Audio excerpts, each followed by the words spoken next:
members that are attending online here. I am Chad Satola, the Director of Solid Waste for Deschutes County. I'm Chris Ogren, citizen at large.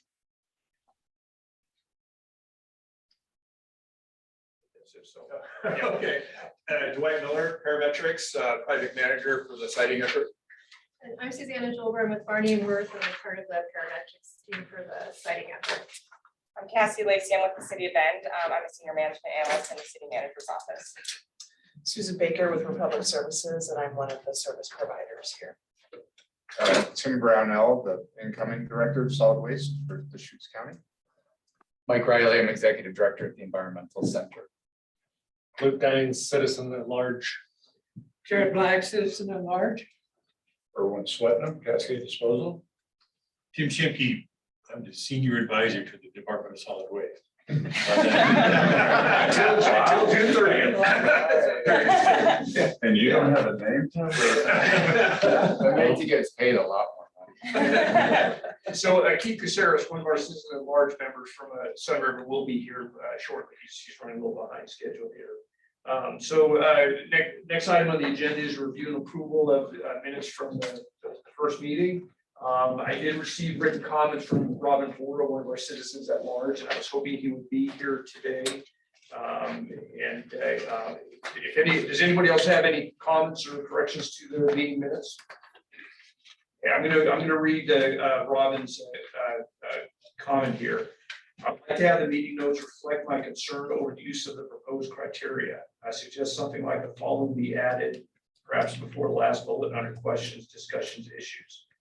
A committee member, Robin Board, expressed his concern that evaluating 31 criteria for each potential site, each with an arbitrary and small percentage weight, might overshadow obvious pros and cons of sites. For example, cost is important, but it's only included as haul distance with a weight of 50% of 10% of 35%, or a total weight of 1.75%.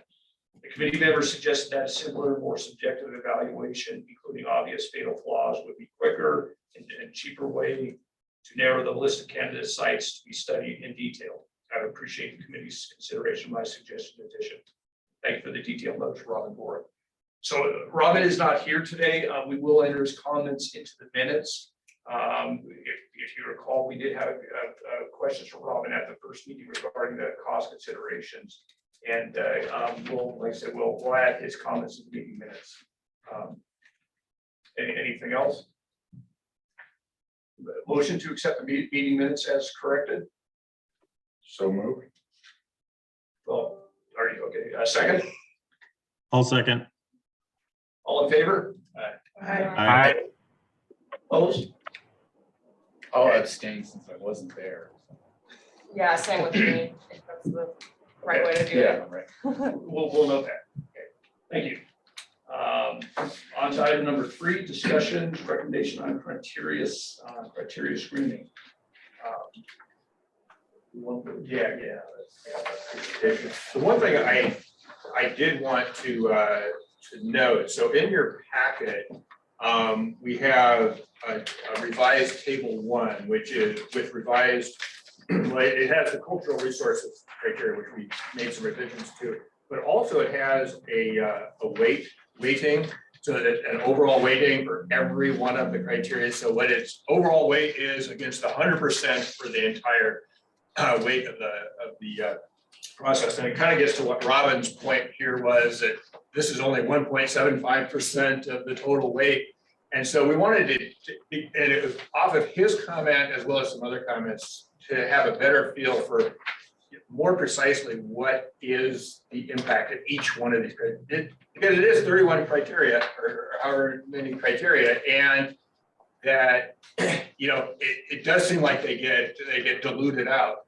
But the thing is that there's a lot of different considerations that come into citing a facility like this, and so it does seem like any given one is pretty small, but they do in fact all add up, and it's important to note that. And I think it is really good for everyone to take a look at how those weights are here to determine if are those weights right. when you look at them this way, are they the weights that you would really like to see, on each one of those criteria? So I just kind of wanted to note that. And here's Robin, right after I kind of give my, my point about his comments, so. I went to the wrong, I forgot where to meet. I apologize. I was just commenting about your addition to the minutes.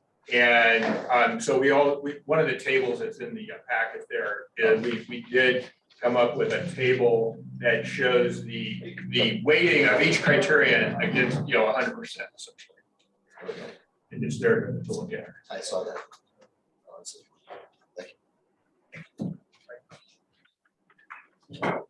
Oh, we might be having an issue with bringing our presentation up. But actually, we can, I think everybody has a copy of it. I'll pull up the PowerPoint. Do you have it? Okay. Sorry. No problem.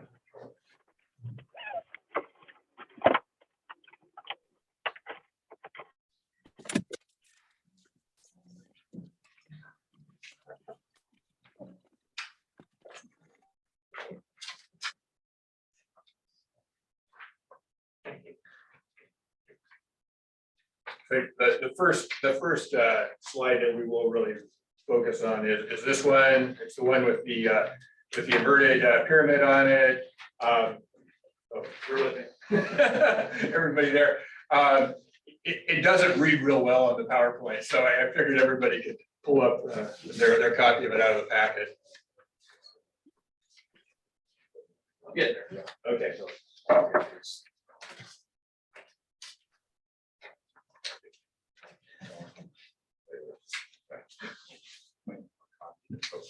Yes.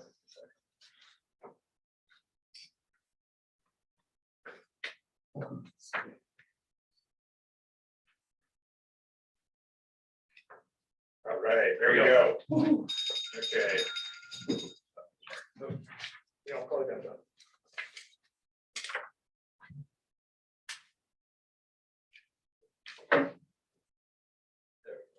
Okay, so this is the table. So one of the things that folks asked for at the last meeting was a little bit more detail on kind of how the process goes. And we wanted to put it in more of a diagram, one pager, what's the schedule? What is the kind of layout of how we're going through these efforts? So where we're at right now is pretty much finalizing the criteria. And so I appreciate, the conversation we had last time, the conversation we'll have today for any markups or any further comments on the criteria. And then we'll be finalizing those.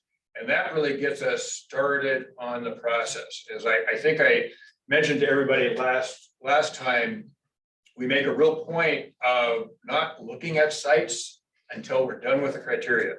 We want this to be as objective as possible. So we don't want kind of a specific area out there, kind of driving where we might go with the criteria. So at this point, and back to Robin's comment to the minutes, we will do kind of a fatal flaw analysis screening across the county, as well as looking at some of those broader criteria that can be applied more countywide to do kind of this first screening of the county.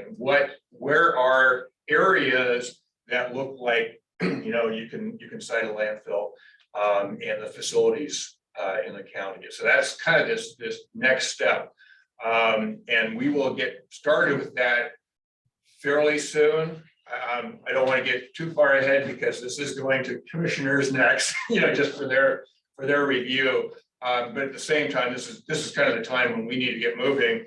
The schedule here is, as you see, we're looking at pretty much being through the broad and at least the start of the focused screening of sites by the end of next March. So less than a year out.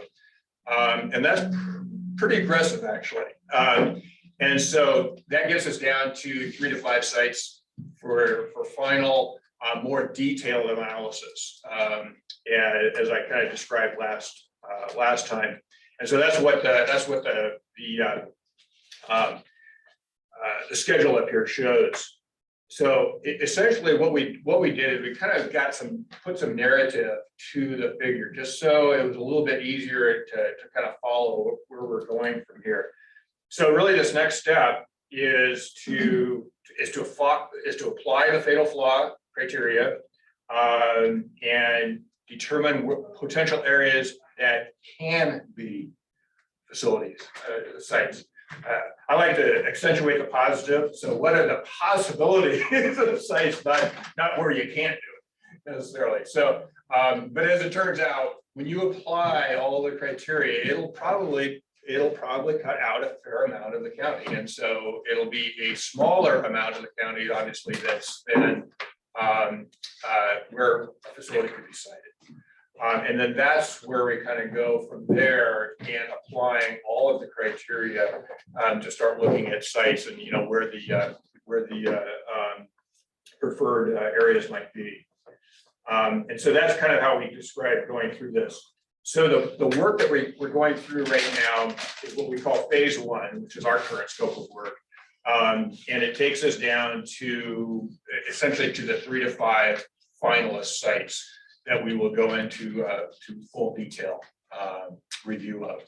And at that point, we really can apply a lot more of the criteria to those sites, because we'll actually do much more rigorous site evaluation, site walks, and which is really important for natural resources, cultural resources, really a lot of the engineering aspects, like geology, hydrogeology of these sites is to have that more rigorous evaluation down to those numbers of sites.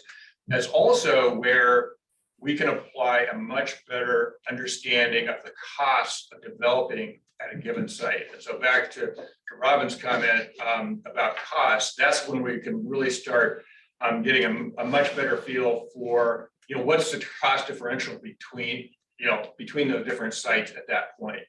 And that's while that's not directly one of the criteria is what drives us to sites that can be developed and would be cost effective to develop as well. So, so the first, still staying within 30 miles of not landfill for the first. So we're not necessarily saying we're staying within 30 miles, but 30 miles is one of the determiner points as far as cost and, as far as haul distance and the like. And by reality, that's probably is going to be somewhat of a determiner more subjectively,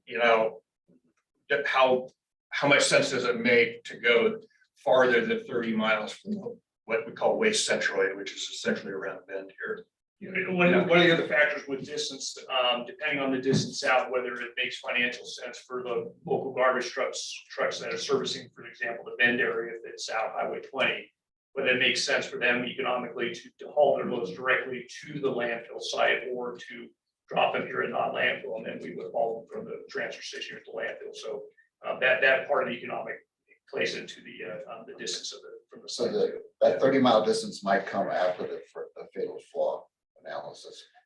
Your first step is the fatal flaw. Yes. And when would that be done?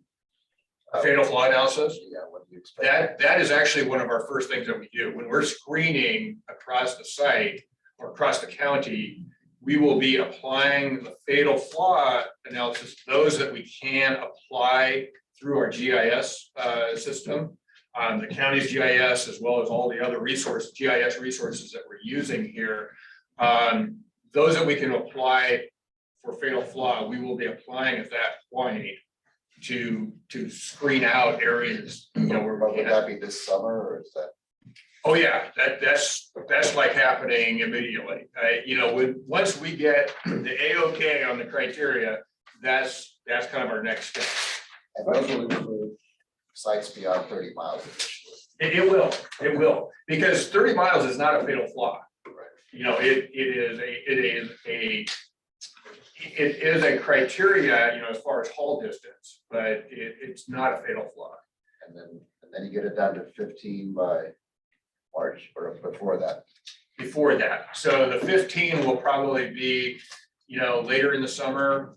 And then by next March, we'll be down to the 3 to 5 sites for the more rigorous analysis. And I think we noted this last month, but the reason our current scope of work goes just to that point is that once you determine these 3 to 5 sites, for further analysis, then you actually know what you're looking at and you can kind of scope that out and budget it. Because otherwise it's really hard to know, well, what's it going to cost to do geology and hydrogeologic evaluation and cultural resource walkthroughs and natural resources and the like. One thing, just I should have clarified this at the start of the meeting. One of the goals for today is to get the solid waste advisory committee to agree to the siting criteria. And after that, I'll take this to the Board of County Commissioners for their blessing. And once we get through the board process, then Dwight's team will be rolling up their sleeves and starting going through that criteria, and those fatal flaw sites will drop out fairly quickly in the process. Not to say that a fatal flaw can't be applied later, once you actually get down to sites and even through more rigorous GIS evaluation, as well as site reconnaissance, that you can start applying some of it even further. Any other questions on this, on kind of the process we go through? We'll screen down to this first screening, and we'll screen down to about 15 sites, and then we'll do kind of a further analysis of those, and then that's what brings us down to the 3 to 5 sites. That's kind of that where we have a much more rigorous evaluation of the sites. I'd like to add a comment. I think the 30-mile figure, when we were doing the management plan, we needed a high-level cost estimate of what it would take to operate a landfill in Deschutes County, and the 30 miles was just kind of pulled out of the air. It's not real close, it's not real far, but that was a number that was used to generate cost information. So there's nothing beyond that 30 miles is not a magic number yet.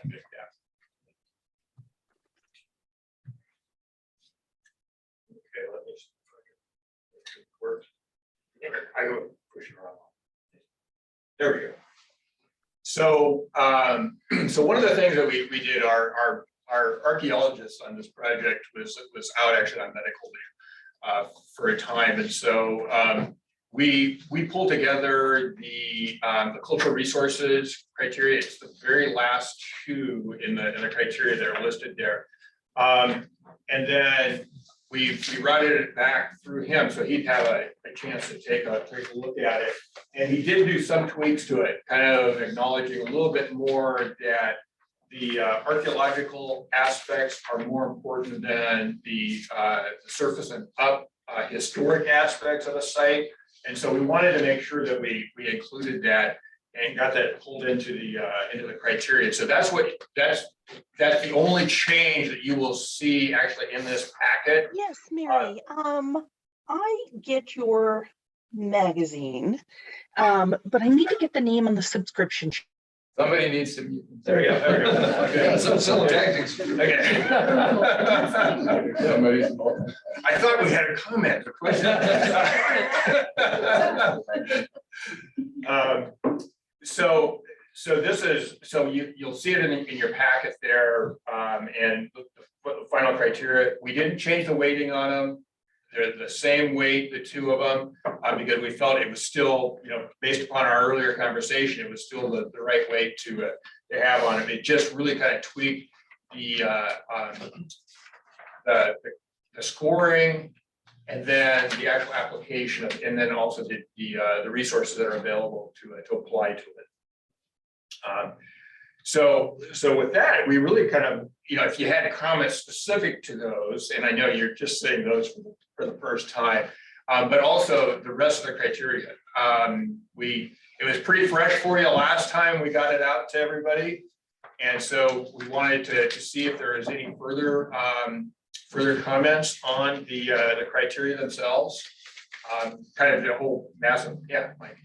So on this particular one, I guess I don't see anywhere on here that Native people are actually gonna be talked to about this, so I'm curious. On the data sources part, it doesn't talk about actually any kind of consultation whatsoever, so I'd like to see something to that effect in here, where there's some effort to engage that part of the community. I mean, they're pretty, the reservation is pretty far away from here. Yeah. Right? And it's not in Deschutes County, but this is their traditional It land. is traditional land. So it seems to me that just as we're doing that with other parts of the community, we need to be talking to Native people as well. And I don't know, if necessarily that needs to happen at the very beginning, but it seems like it needs to happen before we get at least to the 3 to 5 sites, that needs to have happened by that point at the latest. Yeah, we've been before on that choice is made. We've been on a quest to identify somebody from Warm Springs that we can include on the interested parties list. And Susanna can probably elaborate a little bit more on that effort. Yeah, we're in touch with Ellen Grover and she's trying to identify somebody. This Bobby Bruno's been pretty busy or something. So somebody else that can help with the land use component and the interests of the tribes. So we can update you probably at the next meeting or yeah. Yeah, but I'd like to see it put into this document. No, you're right. We're doing That- that, that's- and that we're not just taking data sources, essentially that aren't from Native, not necessarily reflecting the perspective of Native people today on what's important to them. That's a Because I really don't good know, point. but I wouldn't presume to know, and I don't. think Yeah. we should listen to them. And we will add that, essentially what we'll do is, and I can talk to Paul, our archaeologist on this, about that in consultation with Warm Springs, specifically on data sources and, and how that's applied here. That's a really good point. I think I mentioned last time that especially if it's BLM land, that it might be a formal federal step. So we've been on a quest to get somebody from BLM back engaged. Tim and Tom Anderson, the former county administrator, had reached out to BLM and had a meeting about a year and a half or so ago. And so just last week, I had to send the same email multiple times, reminding them I need to contact. They just got back to me last week. So we'll be engaging the BLM in a conversation here, probably before the next meeting.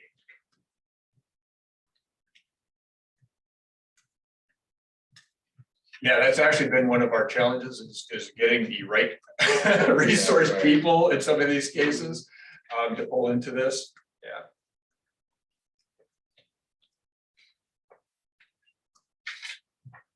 I'm still trying to understand a little bit what you're asking us right now. So actually on all of the criteria, so everybody's had the memorandum other than, the revised pieces to the cultural resources. So you've had it for a month. If there's any comments, any thoughts on that? Did we hit the mark? Is there something that you see that we should be tweaking? This is also a good time, to think about the weighting or, again, is there anything that we, did we not hit it right on the weighting of the criteria? So you would use this on the 15, or would you use it even to identify fatal flaws?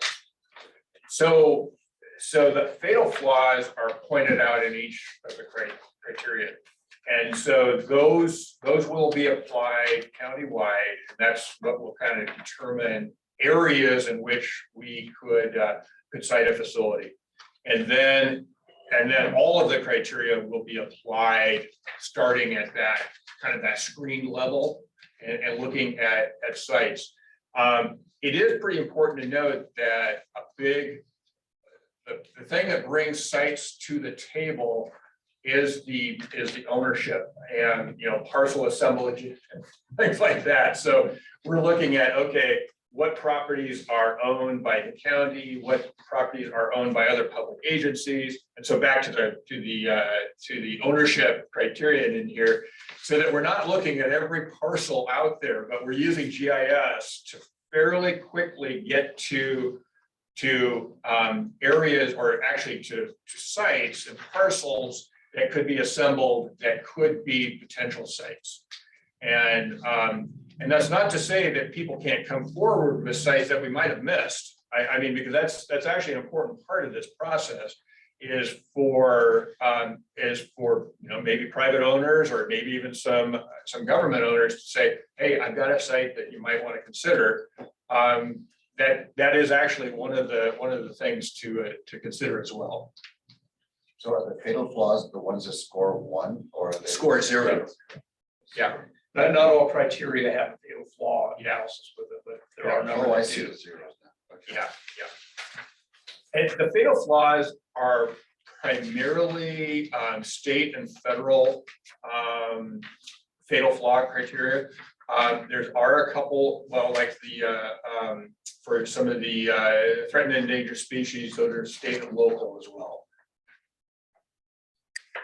So Rob, in the overview, it introduces the 0 as a fatal flaw score, Okay, so I'm sorry. it's in the front line. Yeah. Yeah, and it was a big document to go through. Yeah. So, for instance, the geology, hydrogeology, there's fatal flaws in there. Those specifically come out of federal, and then by being a federal law, it's a state law as well. So those are directly applied as fatal flaws. So that's like unstable sites, seismic impact zones, faults under sites, those types of things.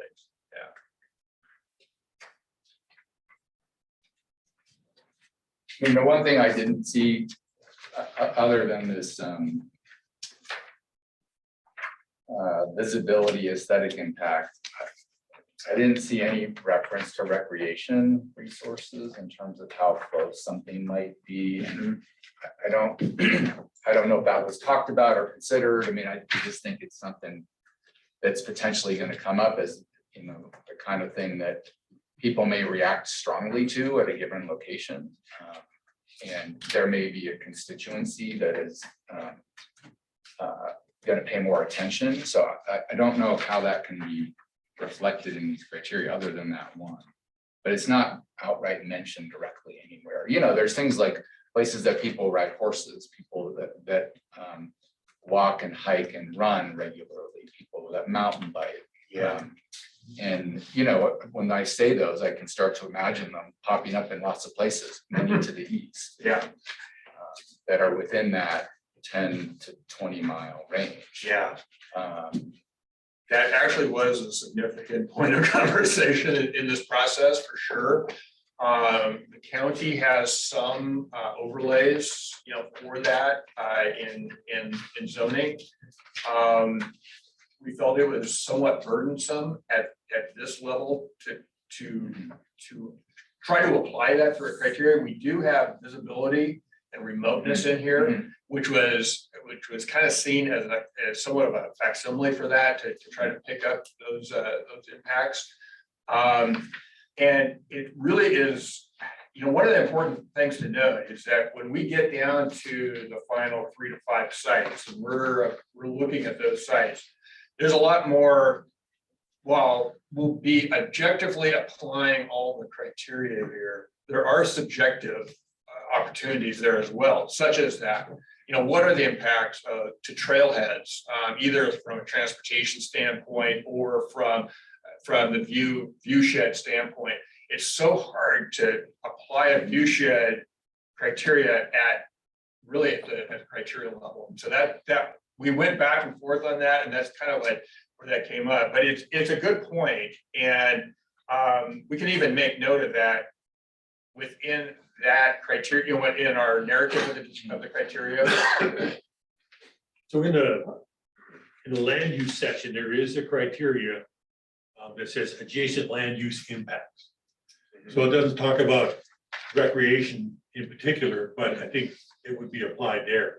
It could be What's happening around us, how would we impact them? It could be listed under that, but it would further dilute the 1.5% of all those things. And one thing I don't see a lot of information here on, maybe it's not part of this, but in regards to like operations and transportation. So if this becomes a transfer site and then you're using trucks to take material out to the landfill, have you guys thought about just kind of the environmental impact of that, is whether let's say 5, 10 years down the road, there's heavy trucks that are all full EVs at that point. So would you switch to electric? And so that way the community at large would say, hey, you know what? You're not causing any more carbon footprint by delivering it out there, even if it's 15 or 20 miles out. All that money you'd be saving versus paying for gas. And then any buildings that are out there, look at the environmental impact of adding solar and things like that as well to reduce the overall cost that people would see when that development would happen. Is that part of, and maybe I'm missing that, or is that just not part of this discussion? It actually is, and it's again, it's kind of back to that point of when we're looking at the more focused sites and we're doing, we're kind of doing the conceptual mock-up of facilities at a site.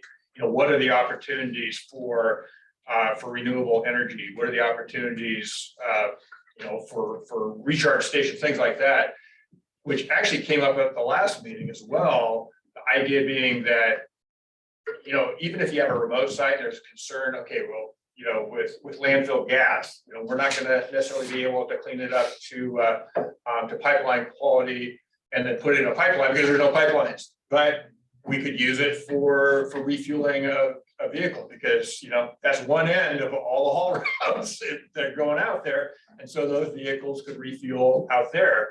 And same with EV.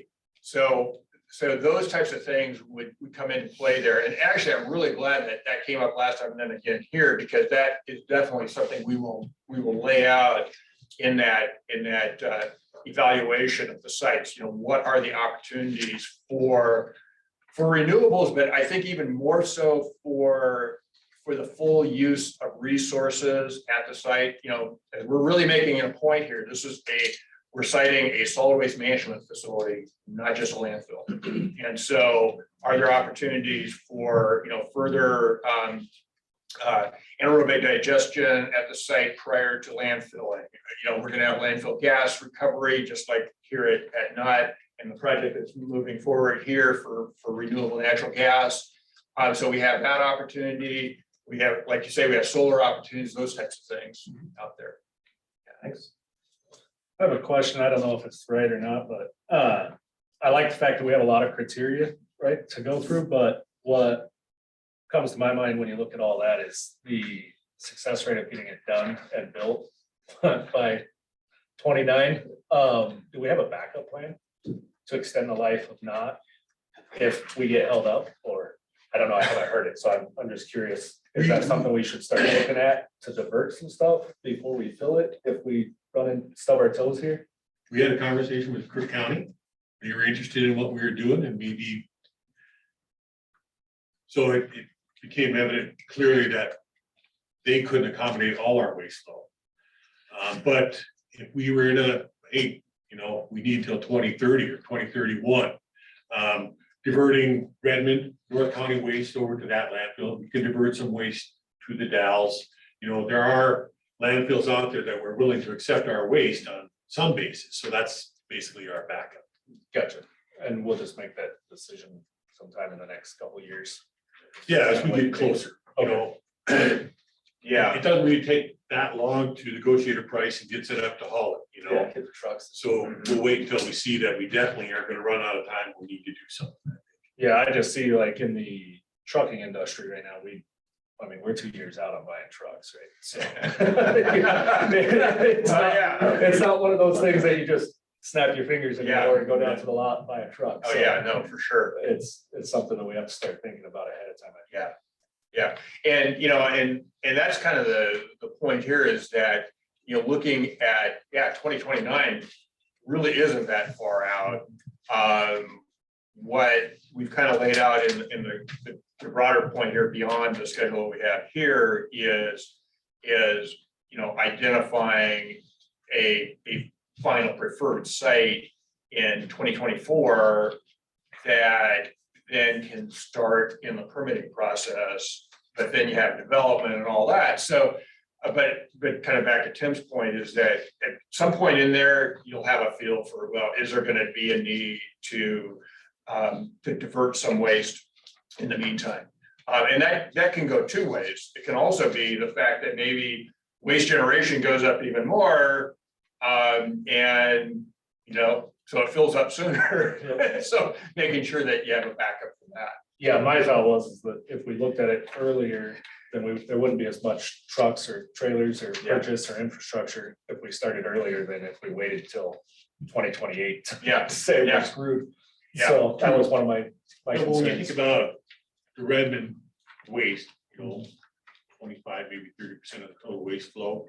We're already putting that on trucks and hauling it to not landfill 25 miles. It's really no difference than sending those trucks to Crook County about the same distance, so that doesn't require a big capital investment to divert it that way. Other options would. Yeah. And then your point is well met. Yeah. Okay. That's the only concern I had. I like the fact that we have a lot of criteria to go through.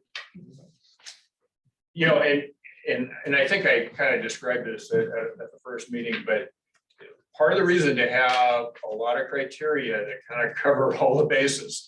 I mean, it covers those fatal flaw issues, the ones that come up from the state and federal level. Also hits those ones that are pretty rigorous here locally, particularly with the threatened and endangered species and sage grouse.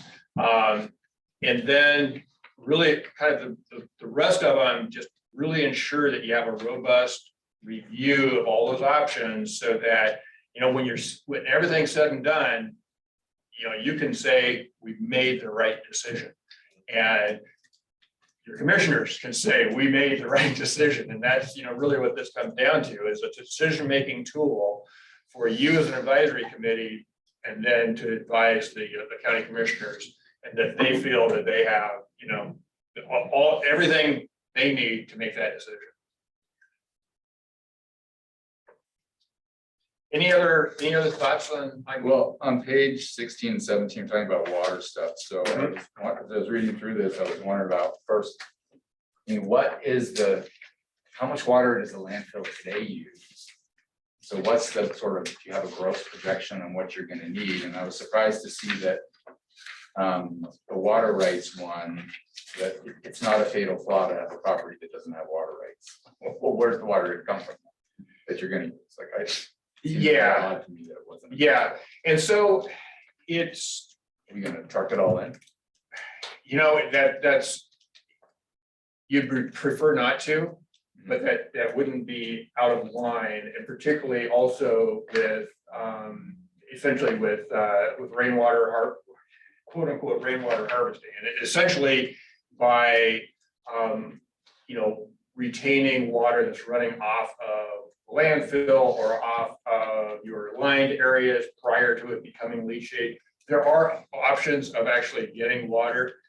Most sites, I'm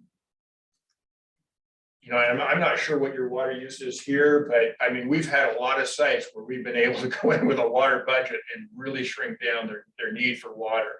So we didn't feel that it was something that we could really drill down to and have. Sorry about that.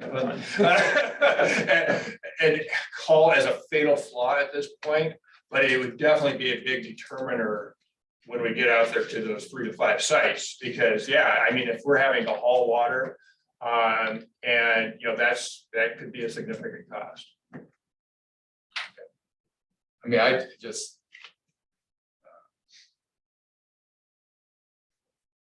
Where you're gonna get from and how that water is gonna change over time, if you're even starting without water rights. And then given what appears to be happening with climate change and, if you're tracking what's going on in the Klamath Basin right now, where those wells are actually not rebounding the way they have historically. So many people down there are not gonna have water. They're gonna be trucking it in just for their residential use, for their consumptive use. They're not talking about even for the land. Water is gonna be a big limiting factor here, and the pressure on adjacent wells, any kind of the impacts. I think it's gonna be a bigger issue. People are gonna be more and more concerned about protecting the rights that exist out there, or the uses that exist now. So it seems to me like it should be a fatal flaw. It's not on-site water. So I don't know. I don't know. It's been quite a while since I looked at this. We were looking at water rights across the road that we wanted to purchase and things like that. But it seems to me, if I recall, you own a piece of property, you go down and you can tap the groundwater. and you have access without any specific outside water rights, you have access to a certain amount of water for industrial uses and a certain amount of water for domestic uses. I don't know whether that amount that's available simply by drilling a well is adequate for a landfill or not. That's a really good question. Yeah. You know, and I guess what I'm saying is I think we've got to start there. We don't think we necessarily say we have to have water rights. We'll need to explore that. We may be fine with just what they'll allow us to pump if we just, you know, our site, you know, down into the groundwater. If you have by default a certain amount of water available. And I think We may have historically, but I don't know whether that, you know, how rapidly that's gonna change or for new use. Right, whether that's still allowed and then what the mitigation implications are. Because we don't have wells out there already. I don't know if new wells require, I believe there's more mitigation required. I mean, I'm not in it. Well, You know, I read about it in the newspaper mostly and go to a few presentations. I don't know much about it, but I know enough to be scared. I think when it comes to water rights, for the most part, like if you have an ag water right, you can't use it for the landfill, right? Like Well, you right, have to there have may an be, industrial there's those water right. issues as Right, well. So even if they have a water right on it, they're not gonna be able to use it if it's not the right category. Right. It needs to So be the right they're gonna one. have to get some sort of a So water right. maybe and a it's not- well, yeah, Because they're fatal. not gonna let them use ag water to operate the landfill. So it's a really good point, and this was actually one of the criteria that was added after we got started on this, and I'm trying to remember who actually suggested it. And we're talking about Okay. utilities, Yeah, that's right, and so, and we actually added it specifically because of this issue. We didn't add a fatal flaw to it, but we'll go back and we'll take a look, is there a way to add a fatal flaw to it?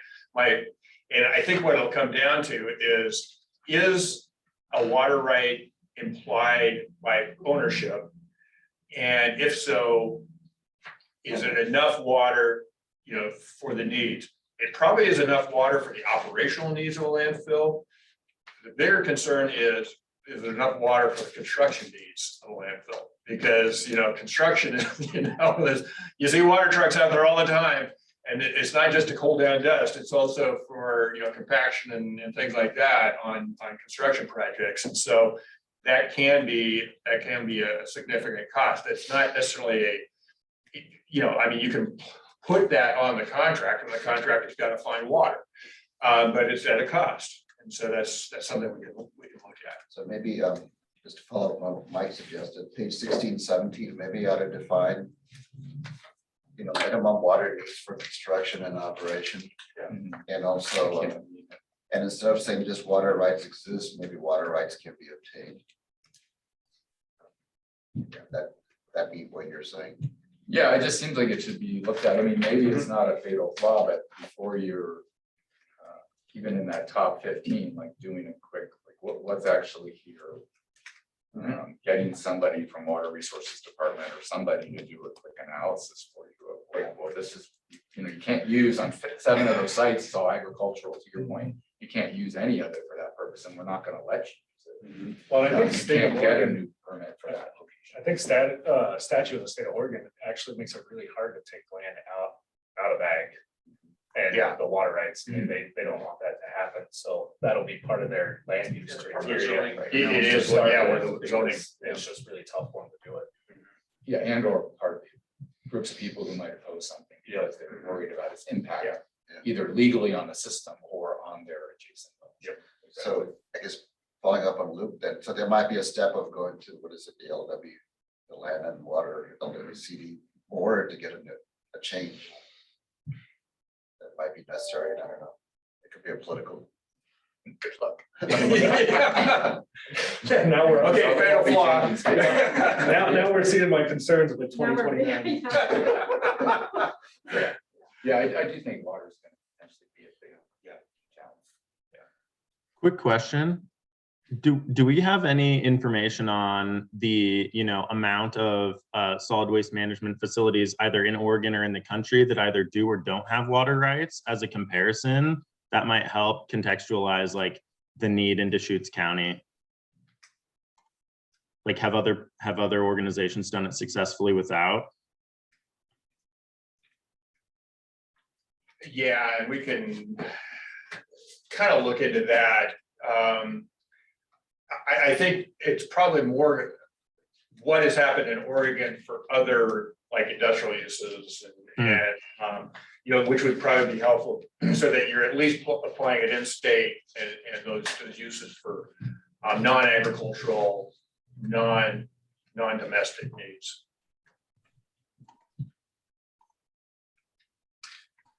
No, I don't understand all of these technically, but I just asked a few questions further. Maybe you covered it, and I just haven't missed it. For example, well, the first one's, you get to fault hazard, policy fault. You already talked about that, maybe I missed it. I'm not sure what that is. Aren't there a lot of faults here because of the volcanoes?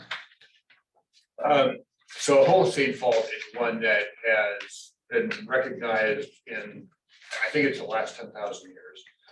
And so, yeah, there's a lot of older faults, but we're looking at those that are in kind of in the more recent geologic history, we'll put it that way. And so that's, and again, Holocene fault is what it comes down from the federal and state regulations. So that's why we're applying that as a fatal flaw.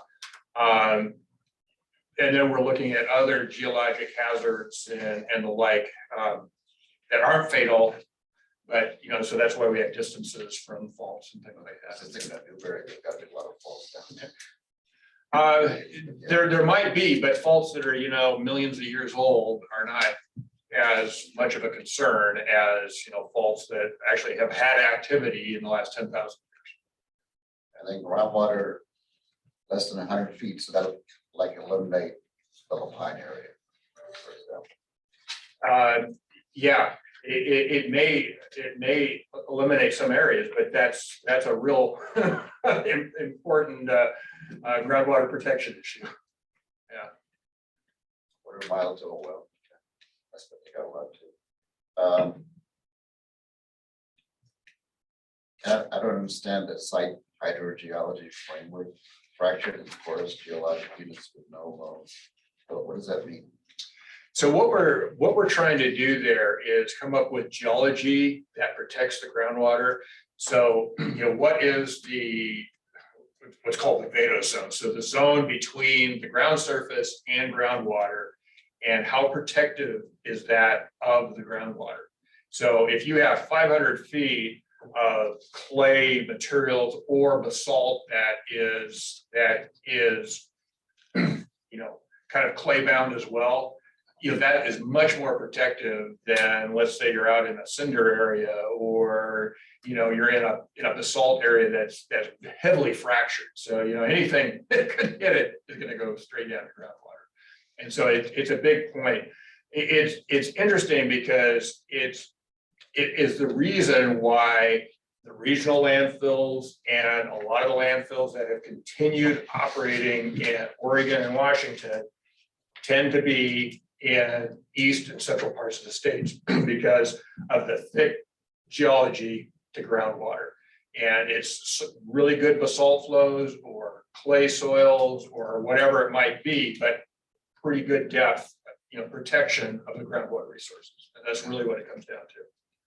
And then on site acres, last time you talked about 250 being a fatal flaw. It was smaller than that. But right now you don't have a fatal flaw there. So I mean, that would be considering 10-acre sites. No, it's, you know, the reason why we didn't have 250 as a fatal flaw is that, and I think, Tim, you mentioned it last time, if you had, you know, 250 and on two sides, it was bordered by BLM, that, you know, that is, you can work with BLM from a, you know, yes, we want to have our buffer kind of extended on, you know, and your lands could be kind of a buffer for the facility, and they're open to that generally. You could probably do it with a 250-acre site. Should there be a fatal flaw number? You're not considering every acre out there. No, we're not, but at the same time, we don't want to, you know, they're going to screen out fairly quickly. We're not going to be looking at sites that are below 250 unless there are no sites out there. And we don't feel that's probably going to be the case. I think that the way the GIS app is set up, it does not look at sites smaller than 250 acres. So at least in the GIS effort, it does become a fatal flaw. So we won't be looking at sites longer than So 250 even acres. if you have a fatal flaw there, that's not a 1, that's a 0. If they won't even show up in the initial search here. Yeah. So, Maybe that should be Yeah. changed to show. So, well, the thing is there's some nuances here and we don't want to, and the other thing you have to also remember is that, as I noted before, you could get unsolicited sites. You could get people who come in and say, hey, I want you to consider my site. It only ends up being 200 acres, but they've got neighbors that are agreeable to it. So all of a sudden, yeah, you've got a site that's doable because you can go with narrower buffers that then you have easements on the other properties to extend those buffers, those types of things that you don't want to throw those sites out. You want to allow them to come in. You have a fatal flaw there. That would be a real point of contention if you actually went forward with one of those sites and then somebody comes back, but hey, that's a fatal flaw. You can't have that site. So there is a bit of a nuance in how these are applied. Yes, we are as objective as possible, but at the same time, you don't want the criteria to totally diss a site that could be used. So that'd be the same with the 15 million cubic yards over in the landfill capacity. You said you'd have to have that, but then it's not a 0 if you have less than that.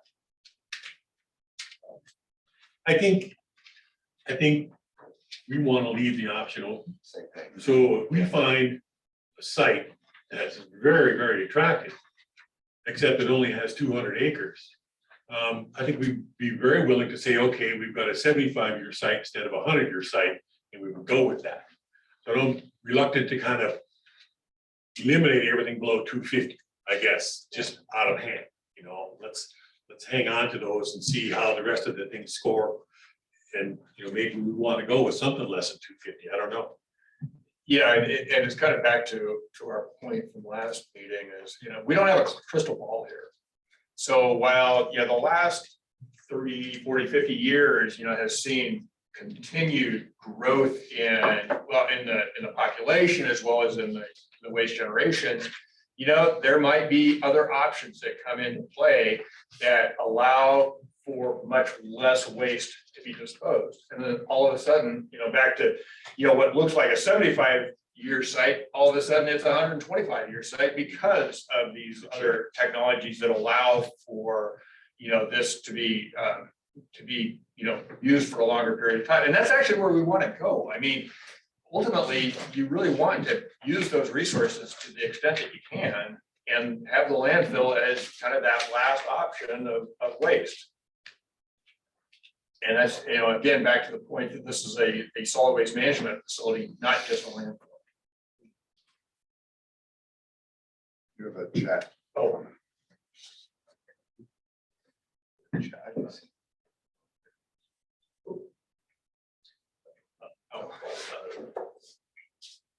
Yeah, I was wondering if we should see if there's anybody remotely who wants to say something that Yeah. hasn't been assertive enough. Yeah, any questions from the Ethernet there? Commissioner DeBone here, if everybody can hear me. Yeah, we hear you. Great. So as I'm listening, thank you very much for getting involved, everybody. I just want to kind of think about the scope of this. Remember, Solid Waste Advisory Committee recommendation citing a new landfill in Deschutes County. So your effort is, where is it going to be? Not might it be in the county? So I'm just pointing out that the focus is where is it going to be? We're going to work together as a team to figure it out. And man, some good conversations already going on, the land use, the water, the length of time, obviously. But, for the whole group, it is, let's get to that point where we do have a site, not maybe find a site. So I just wanted to set that tone. Thank you very much. Thanks. Any other?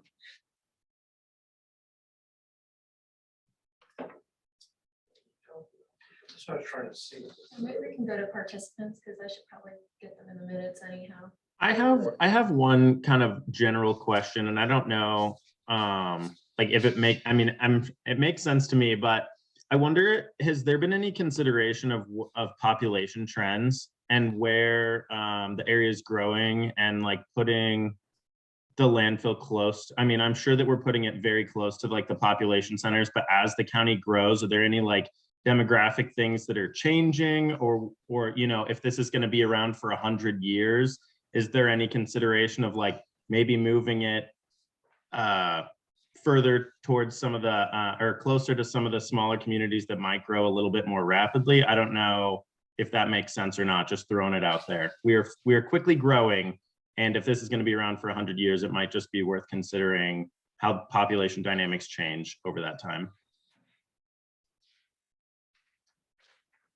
So just so I'm clear, Chris, so are you kind of looking at that from the standpoint that it's more efficient to have it close to a population center, or you should be planning for a site that's farther away from population centers so there's less impact in the future?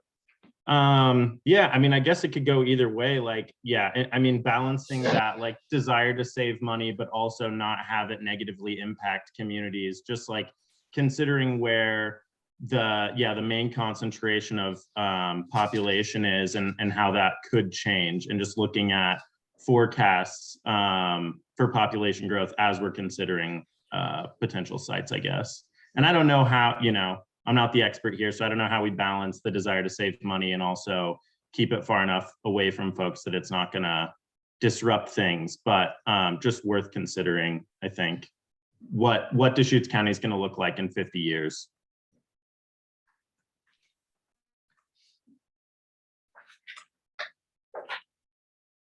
Hey, Tim, get your crystal ball out. One thing I'll point out is Deschutes County is, I don't know what the percentage is, but it's a lot of public land, federal, you know, BLM, Forest Service. So that's going to restrict growth. It's not like you're going to have all Deschutes County as one big population center. Now, true, Redmond area is going to grow, the Sisters area is going to grow, the Lapine area is going to grow, but whether that would be enough to cause us to want to shift, I don't know. I mean, we could look at the Oregon Blue Book, kind of gives you that 10-year, where can you expect your growth in the next 10 or 20 years? We can look at that and see. I don't know, probably something that we should look at. I guess I'm doubtful that it would require us or compel us to try and move, you know. Well, at this point, we don't even know where the heck it's going to be. So who knows? Maybe we got a spot that works great for future growth. You know, we won't have to worry about it. Yeah. But chances are it's going to be out east, you know. Chances are Bend is always going to be the main population center. If it's far enough east, it's also likely that waste coming out of Redmond and Sisters of Lapine will come to that landfill and be reloaded for compaction or waste reduction or things like that. So there's a lot of moving parts there. Yes. Under the Oregon land use laws, growth technically would happen first in areas that are not goal 5, you know, resources. If I remember, I have the number wrong. You know, farm or forest and things like that. It might be possible to map that quickly to see where I don't know if that, maybe that's in here somewhere. To map that to see where those places are. So to map what, Robin, again? The areas that are not priority resources for conservation. Right now, the Oregon land use law would say if it's a farm, if it can be irrigated, if it's forest, it should be maintained as such. And so and we actually do consider that under the land use. For instance, you know, under the farm ag zoning, high value is pretty much fatal flaw. I think it is fatal flaw. I don't recall exactly. Yeah, good luck with that one. Yeah, well, yeah, A whole bunch of them. yeah. Whereas, you know, that which is not identified as high value, you know, is still allowed. So currently, land use allows a landfill in the EFU zone. and in the forest zone. Conditional. And our GIS system can easily identify high value farmland, which will probably get you into trouble if you were trying to put a landfill there versus non-high value. So I think there's places for us. Does it do anything like that with forest? Just seems like the forest isn't near as attractive as BLM, I guess. Just because we gotta deal with trees. Yeah. I mean, I think, you know, the distance one that's related to the waste centroid, the haul distance to the waste centroid. You know, potentially stuff that's less than 10 miles. In that zone, while there's a lot of benefit of having it close, it may get to the point where it's close enough that you might start to over 50+ years have conflicts potentially with land use. So that 10 to 30 mile zone might be the sweet spot. In some respects, if you're just trying to really think about minimizing conflicts with potential uses, like today, you couldn't put this land here, I don't think you successfully cited, right? I don't know what the distance to the center of town is from when this was built, but it's probably 5 miles or something, right? So that part, and this, you know, I think Bend's going to tend to grow more to the east, northeast, southeast, and southeast. That's my prediction anyway, based on having been through the land use processes, at least for Ben.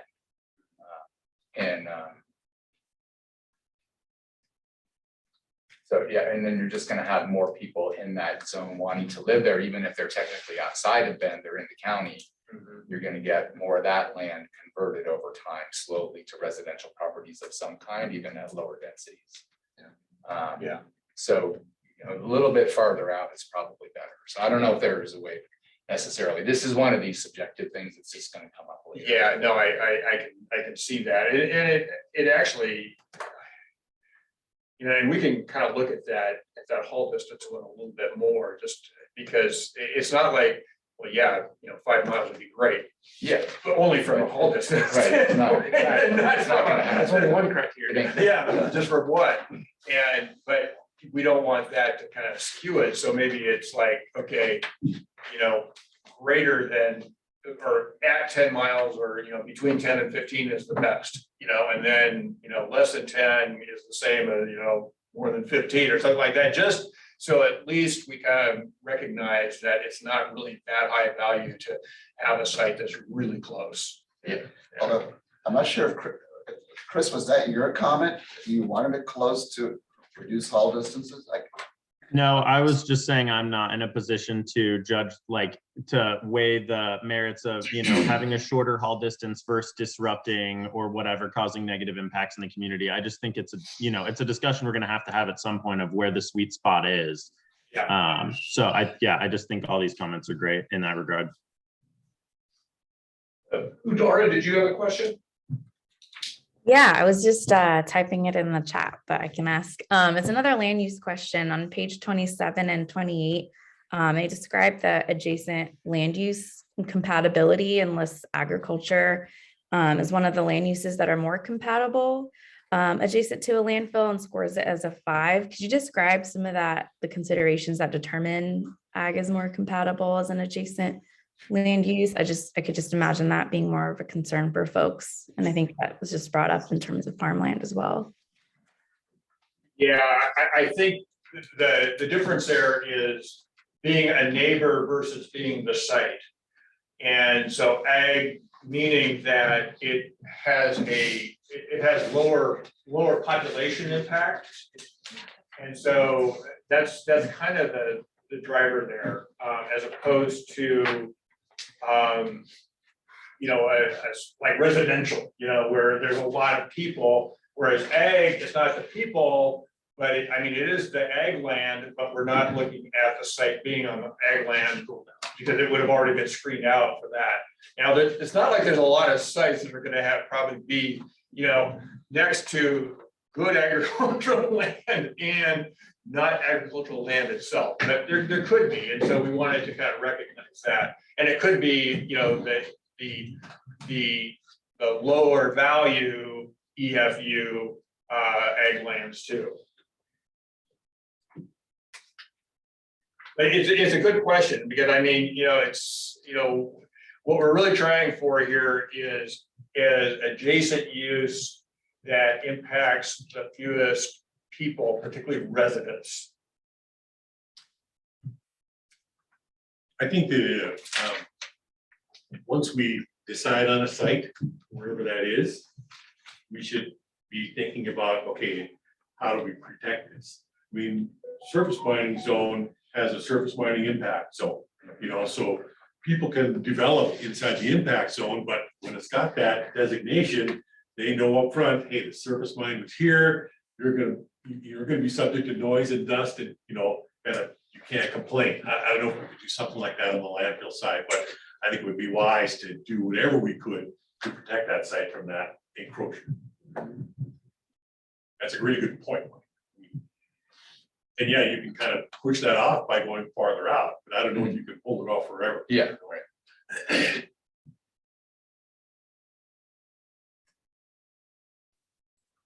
I ask a question?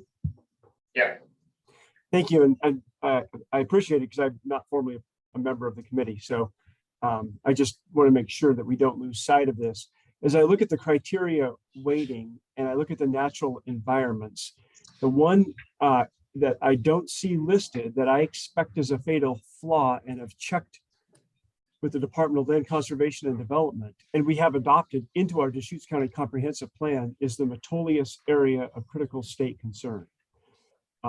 That is a 10-mile boundary from the Metolius Basin, which goes to approximately the city of Sisters, which precludes large-scale developments. And it doesn't define exactly what they are, but there are water thresholds, et cetera. And I would just want to make sure that's on the radar, because I haven't heard much discussion about even potentially locating it northwest of Sisters, but I just would think we'd be remiss if we didn't have that on the radar at some place. And I'm not advocating one way or the other. I just don't. No, that's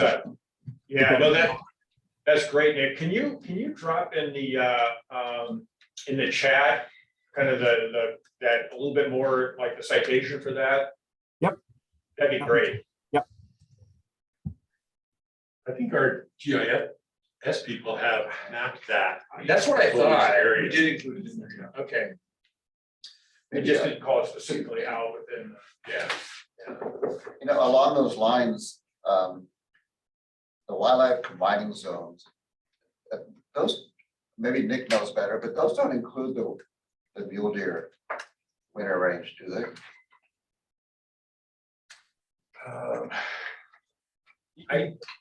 It's a good question. It's something we should ask Senior Planner Tanya Saltzman. We're in the process of updating our wildlife inventories now. In fact, there's an update to the Board of County Commissioners scheduled for tomorrow. We can check with Tanya. And legally, it's is that Robin? I can't see. Yes. I thought I recognized your voice. It's a really good question, because as our legal counsel would share, and just typical land use laws, there's the goalpost rule. If you apply for a development and then the rules change, you can't protect it. Whatever you apply for under the rules at the time can go forward. I don't see this application likely going forward for a number of years. So it'll be an interesting set of dynamics of when the board might consider updates and how they adopt them, and then when this application might go. So just the timing of some of those issues will be very important going forward.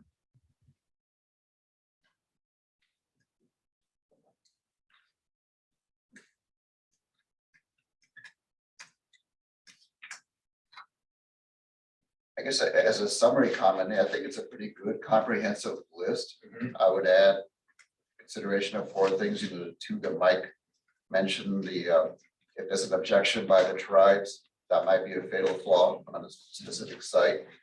The recreation use of the site, what Nick mentioned about the Metolius Basin, and I think we should look into that mule deer winter range.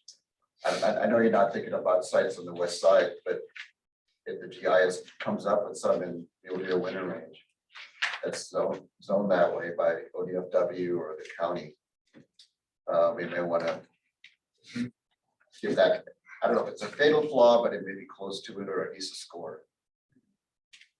And I think I guess I'm more comfortable with the list than I am with the weightings, as you know, as you mentioned in my comment in the meeting notes. That's still, and I don't know. I guess I'll see how the first screening goes with the fatal flaws before worrying about 1.5% here and 2% there. I don't know about other folks here, but I just don't have the technical ability to say something should be 1.5 versus 3.5 or 2.75.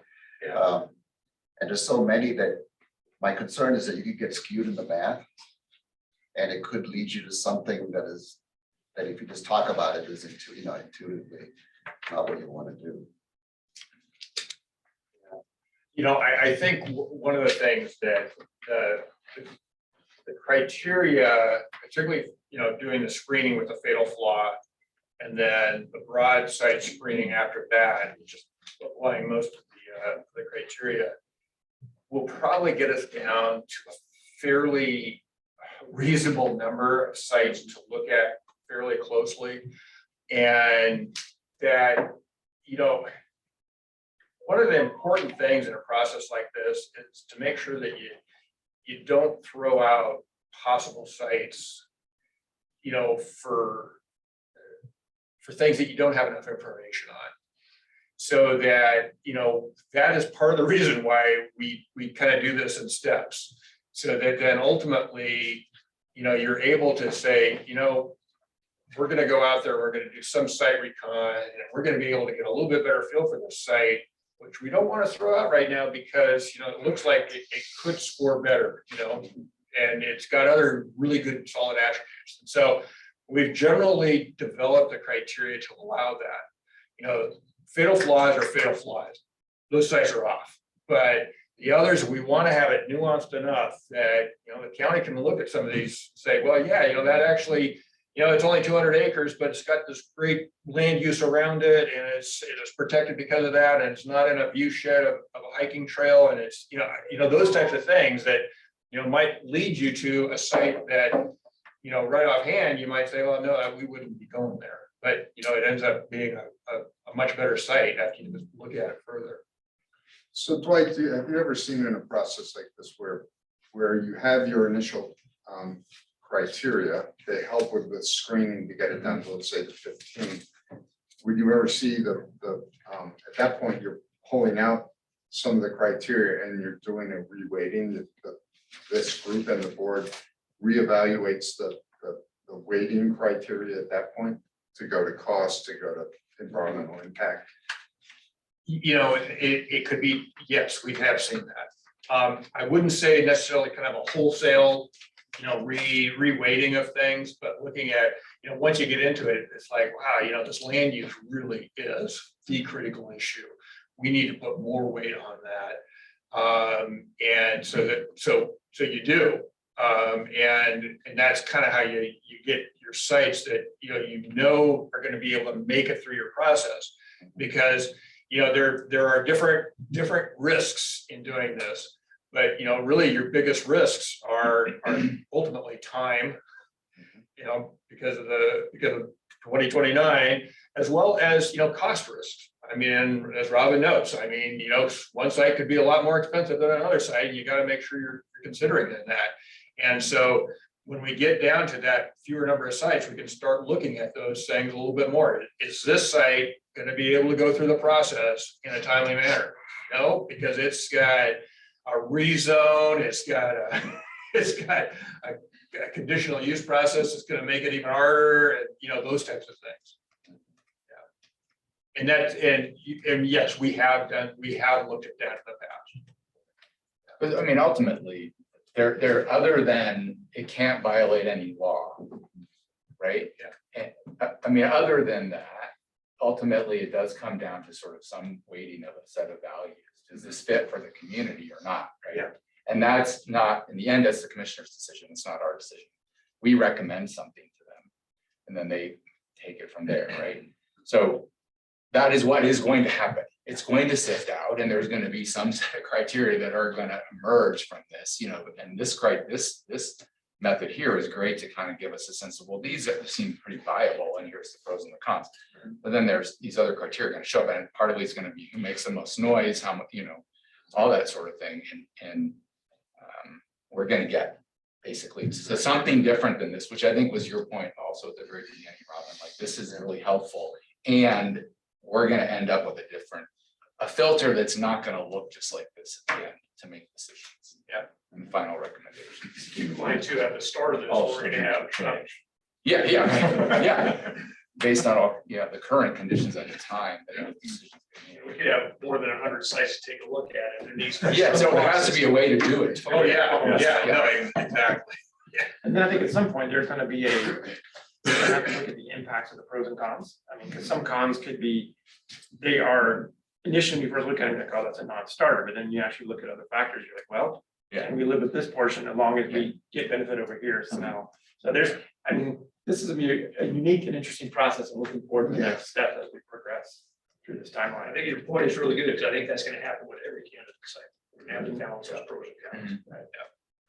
So one of the important things to remember is, I agree that partway through the process, we may want to tweak, based on what we learn.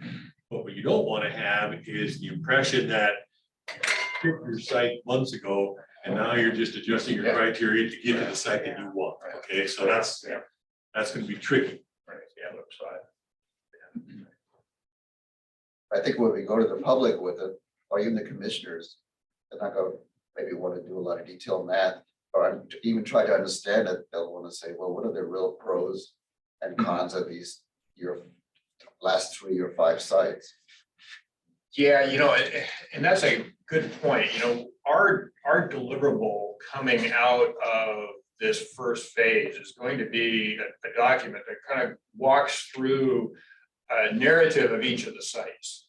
And it'll describe, what are the kind of the pros and cons, and what's a score, but also, more generally, what is the the land use process going to look like for that site?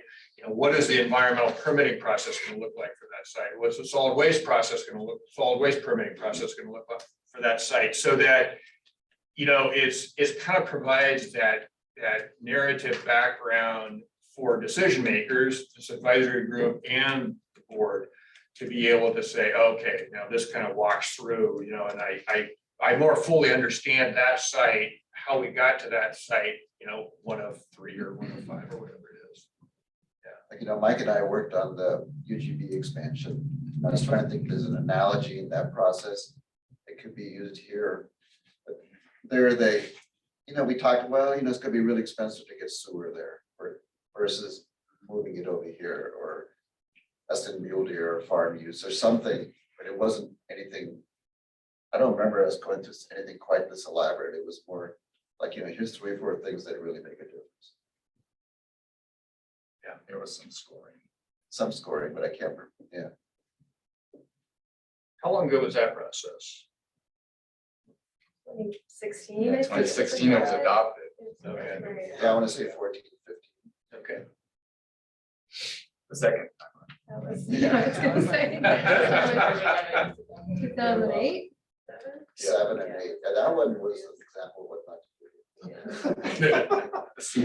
The transportation one's a little fresher in my brain. There was a lot of scoring there, full circles, half circles, empty circles, that was a little more subjective.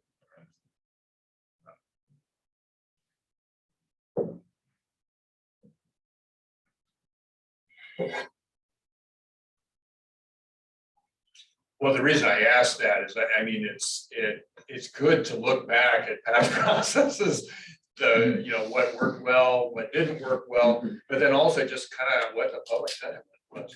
Those, did they feel that they were listened to, and Well, on the UGB, Brian Rankin with the city would be a good contact. He was part of that. And see what recommendations he'd have.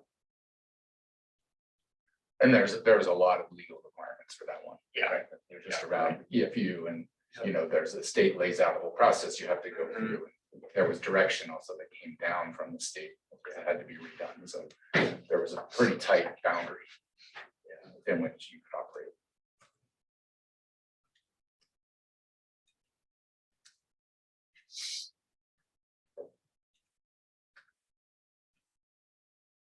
There are a couple items up in chat. And you probably could stop sharing if you wanted to, Chad, and then you could see people a little bit more and be able to pull up Okay, great. that red, if you click the Thank you, red Nick. box. Yeah, thanks for that, Nick.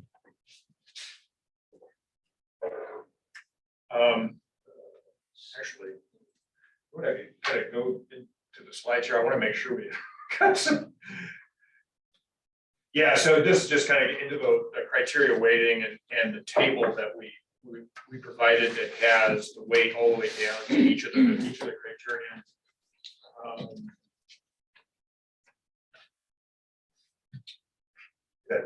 Yeah, okay.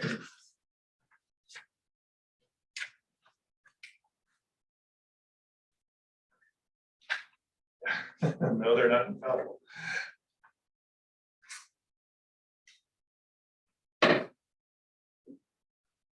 Yeah, thanks, Bill. We're just looking at your chat comment. Yeah, kind of similar to the conversation we're having. Yeah, for sure. Yeah. Yeah, I just thought I'd weigh in on just past experience myself. Yeah, that's great. You want to know next slide? Yeah. Yeah, we can go. Yeah, I wanted to make sure we had some time for our stakeholder conversation. Not that I don't want to have any more conversation on the criteria, but this actually might spur some further conversation, and then we can wrap back to it after you kind of go through these Okay, slides. okay, so we'll have them vote after. Yes, after yeah, Okay. yeah. Okay, so, yeah, I'm Susanna again, and I work for Barney and Worth, and I'm doing the communications and outreach on this project. So we have just wrapped up a series of stakeholder interviews. Some of you were interviewed by either me or probably Aubrey Koenig from Barney and Worth also. And we're just want to reiterate again, you know, where if you went to the last meeting or saw the slides from there, there was that funnel, and we're kind of at the actually, it was a pyramid. No, that's Yeah. we're at the Yours is a pyramid. we're a pyramid funnel. We're kind of at the bottom rung of that pyramid where we're just kind of tailoring the outreach to the scope as we narrow the sites. And so right now we're just at that really broad level. We have a lot of people that maybe are sort of interested in this process, but I think from our stakeholder interviews, we kind of gathered that people are not that interested yet until there's sites narrowed and until they know how it's going to affect them and where the sites are going to be.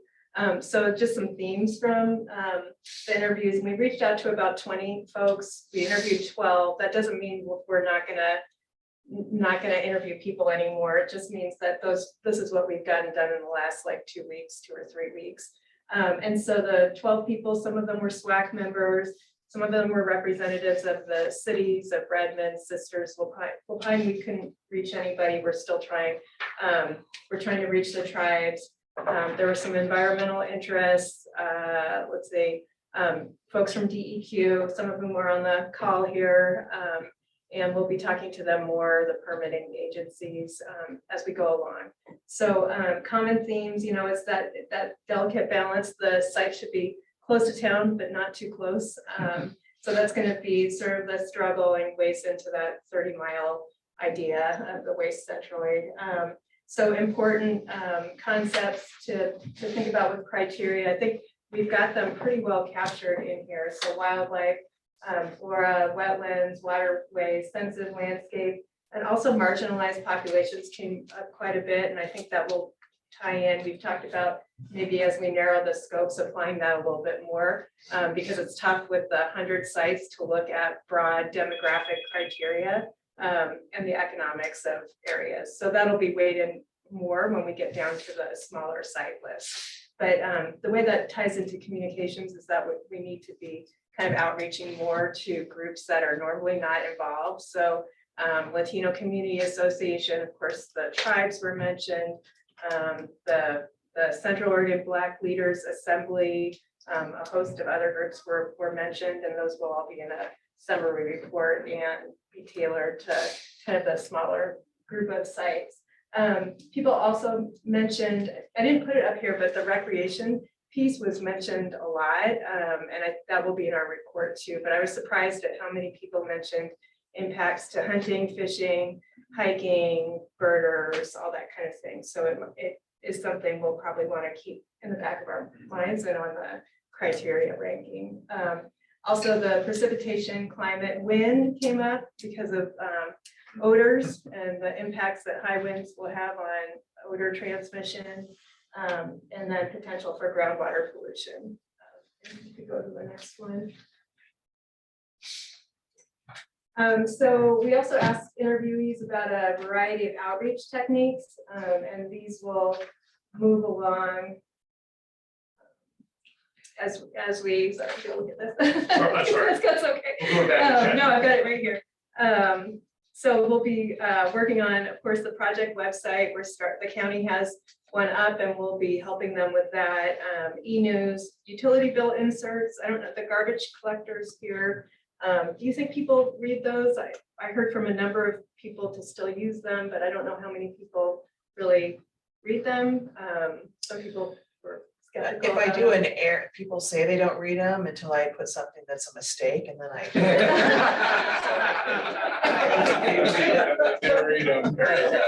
You put them in like every once a year just to see. Just I've noticed if there's ever something wrong, you know, reach out about it, so it can be effective. Okay, great. Okay, that's good to know. Okay. And then hitting, as we narrow the sites, hitting the targeted groups for presentations like City Club, Chamber of Commerce meetings, Rotaries. EDCO came up, I didn't put it on the slide, but that came up. And then regular Board of Commissioner work session updates. Work to engage groups early. Once sites are narrowed, really focus on the impacted people. And this conversation here makes me realize also not only the people, but the farms and the adjacent users too. Going down to that bottom bullet is, a good neighbor plan if people are near, but I think we probably need, if it ends up being an ag site is next door, we need a good neighbor sort of agreement or practice with that too. And there's a lot of examples in the valley because there's so much nursery stock and things being built where close to cities now and close to industrial uses that are impacting those farms. So I think there's a lot of good models out there. And I think that's about it. Next steps. We're working on this week, actually, website content to update that. We'll have FAQs, project fact sheets. We're also going to have an online open house, and that'll probably run for 3 weeks. And that'll probably be a little later in the process when we've got the sites narrowed, so people can find out more, weigh in on them, give comments, things like that. And then we'll target the outreach to the process of the site selection, and we're going to be developing a toolkit. So does anyone, I know I interviewed some folks in the room and that are online. Does anyone have anything to add as far as things I might have missed? No? Yeah. I think this is good work, but I would add the people there, we know there are interest groups that tend to resist a lot of things and find who those are and approach them early. Yeah, that's a great point.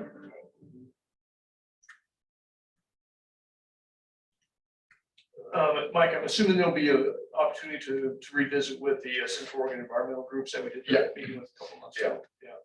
I mean, I think what we had a meeting with something called the Central Oregon Conservation Network that we invited Chad to that meets regularly and includes some people that, may be the kinds of concerns that organizations you're thinking about and Jared.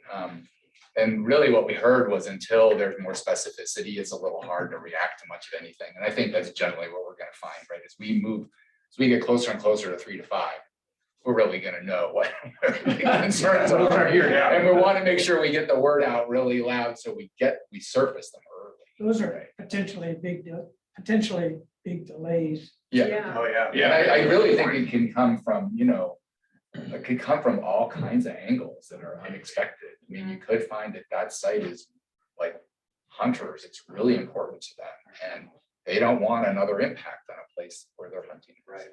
Or it could be there's a big environmental concern that for some reason we didn't see, or a neighborhood group that doesn't like that view. I mean, they like the view and they don't want it to change. But it's only 12 people, right? But I think it would be hard to find a site that doesn't have. Yeah, somebody- some level. Somebody Right. opposed to it. Right. It's gonna- I think I got a letter once a month for like 6 months because they're trying to put a cell phone tower out on 20. Like, so many citizens trying to like, yeah, fight it and sue it, and we're like, does it matter? We're gonna see it anyway. So, let alone a landfill, so I'm sure it'll be very interesting to see how that goes. Well, it's also one of those things that kind of comes back to what you're saying, Mike, and there's this cumulative impacts kind of thing that, for like the hunters, first off, that maybe, they, a trailhead closed because, for whatever reason, it was on private property. Well, and then, the next thing, oh, they're looking at a landfill out in my area that I want to go hunting in, and so it is kind of one of those things that it's just, one more thing to them. And that oftentimes where you can also look at it from what are the opportunities for mitigation of that. So, maybe it is, people are concerned about recreational impacts. Well, maybe, the county actually looks at a piece of property where, you can put another trailhead in, it's actually better for everybody, but nobody had ever considered having a trailhead there. Because the property wasn't available, but the county actually had some property there or something. It's those types of things that might be able to be used to mitigate an impact for actually a fair number of folks. We have a comment from Phil Martin up on the chat. So yeah, we talked internally about utilities. Yeah. There's potential for some of it to be internalized on site. We'd have to rely on an outside power source, but there's a possibility, things like that. So I expect that those issues come up in the more short list site evaluation. Yeah, and also the phase one environmental site assessment.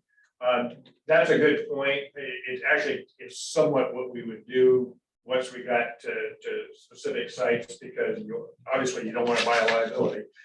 So that would definitely be one of the things that we would look at. Thanks, Bill. I think of irrigation canals as a form of utilities. And if a site includes it, there's a lot of irrigation canals. If a site includes one, there might be some difficulty rerouting it. Yeah. And so that could be a consideration.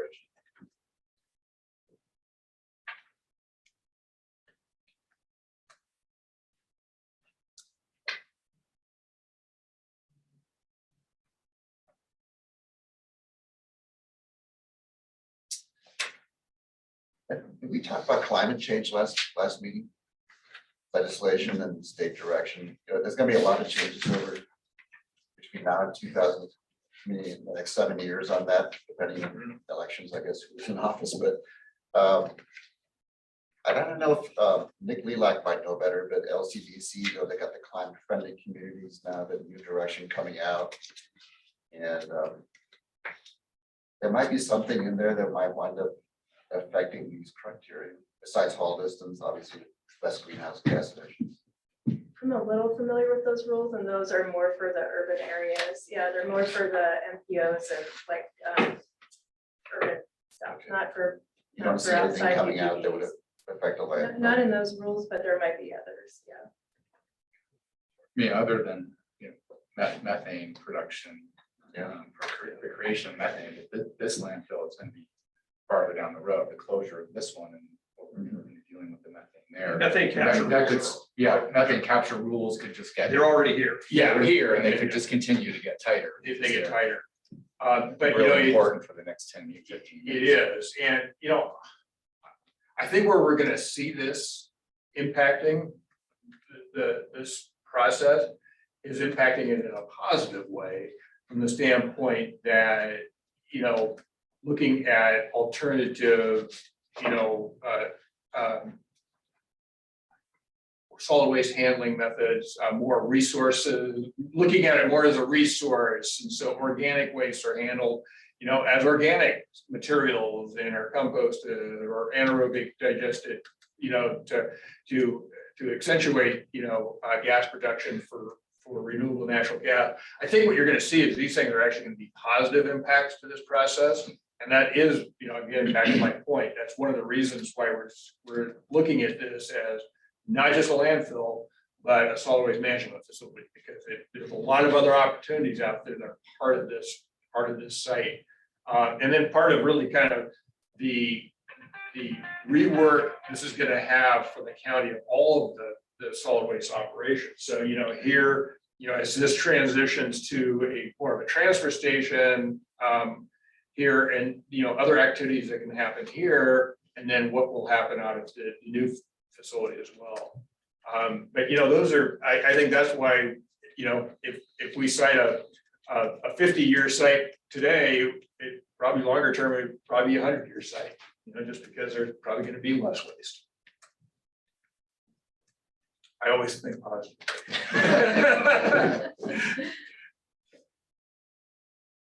I mean, I think water is the other place the climate's gonna come into play. Yeah. Right, yeah, even if it's people just getting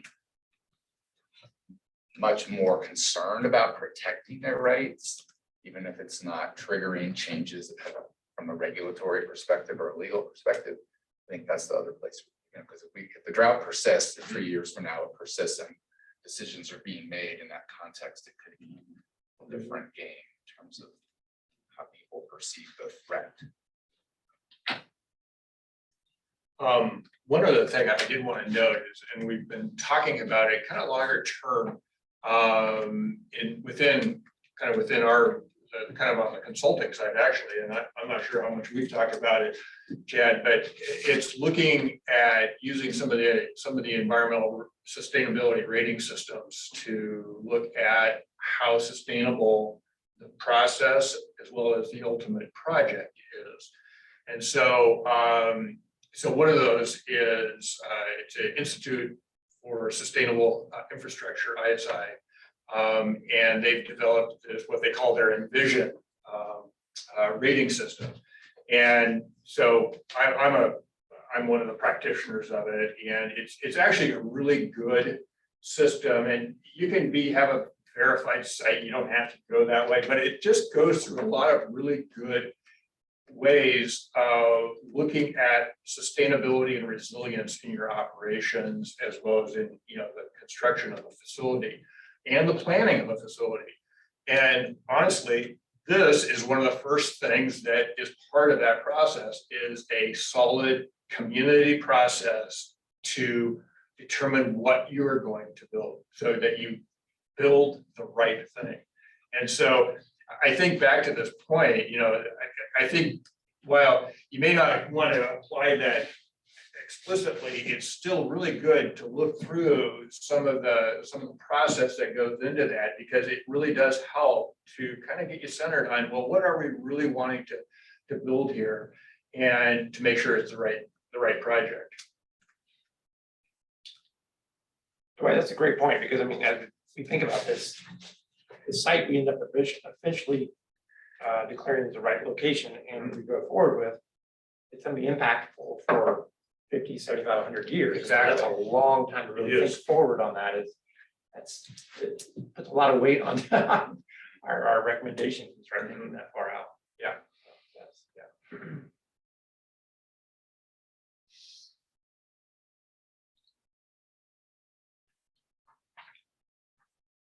So at this point, looks like we need to do a little more tweaking on the criteria, or do I think we recognize the comments of the board at this point.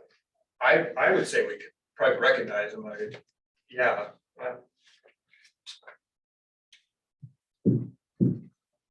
So you want to take action? I would like to get this right before the board. Once we get the board's blessing on this, we can really roll up our sleeves and start looking at the siting process itself here. So I guess a motion to accept the criteria with adjustments to the primary topics we discussed about today. I'd make that motion. Second. Do we have a summary list of what those are, the primary things that we were making adjustments for? I don't. Dwight's been taking those. Yeah, we've been taking notes. I'm not sure if we can encapsulate them all right now, but, you know, I think, you know, generally speaking, I always do this. I have notes on all kinds of pieces of paper. But, you know, definitely, and a lot of this kind of comes in within the narrative of the criteria. So for instance, on, you know, ensuring that we're considering consultation with the Warm Springs tribe as within the cultural resources. This also came out to federal lands consultation, specifically BLM. Looking at recreational resources, kind of adding that within the narrative of those, you know, of those criteria where that would apply.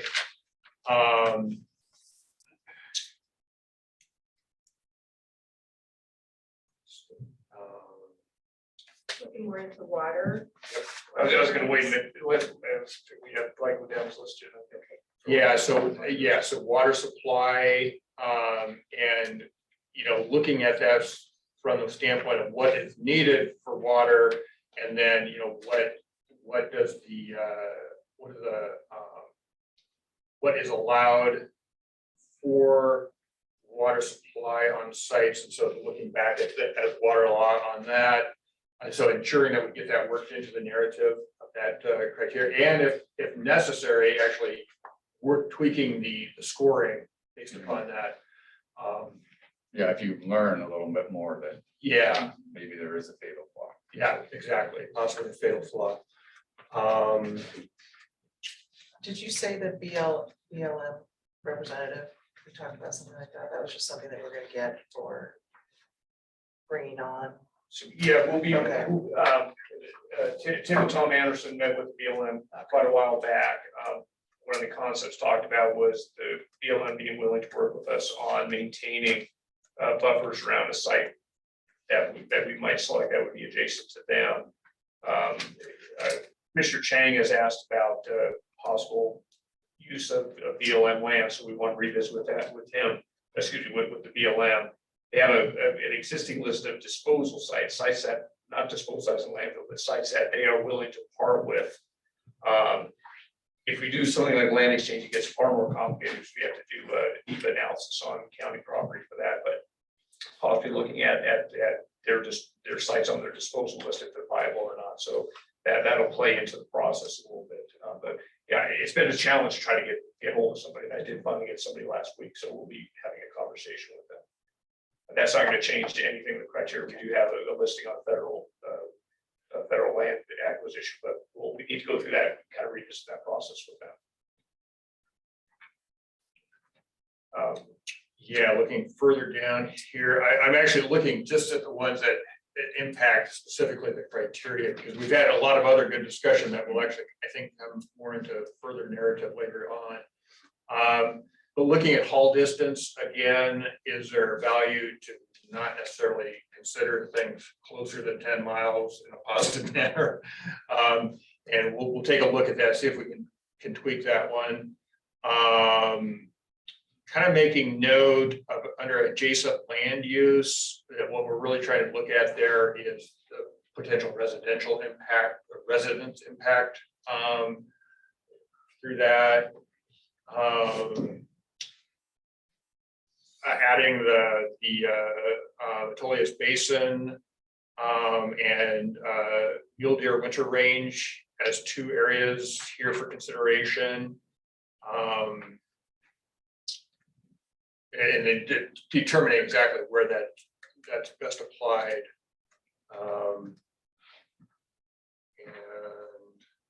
And then also the recreational, and I think I kind of noted that, but working that into the narrative.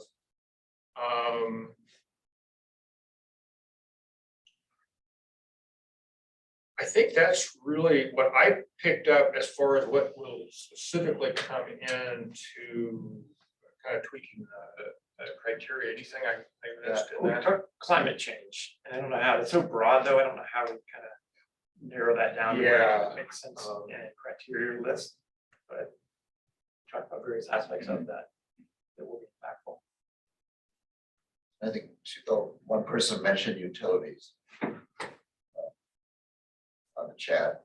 Yeah, I think that's something we would evaluate when we get down before those sites.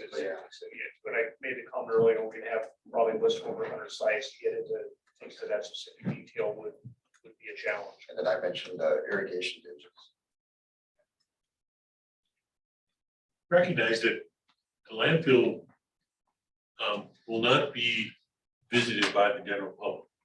Okay, so it's not like we run 150, 200,000 vehicles through that landfill. That's not all going out there. You know, they're still coming here, and it's just a truck that's going out there, or a number of trucks.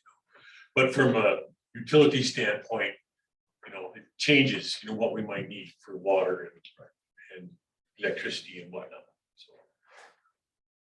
So one thing, you know, on the irrigation ditches, canals, I guess I'm a little curious on those. I mean, particularly canals, those are on district right of way primarily, aren't they, as opposed to easements or anything like that? So they would divide a parcel. So so that parcel wouldn't even be considered if it's got a. Unless you could move it, you'd have to have a gravity flow. Yeah, and well, I guess my point is, I don't even think they come to the surface of these through the evaluation process. They might, but.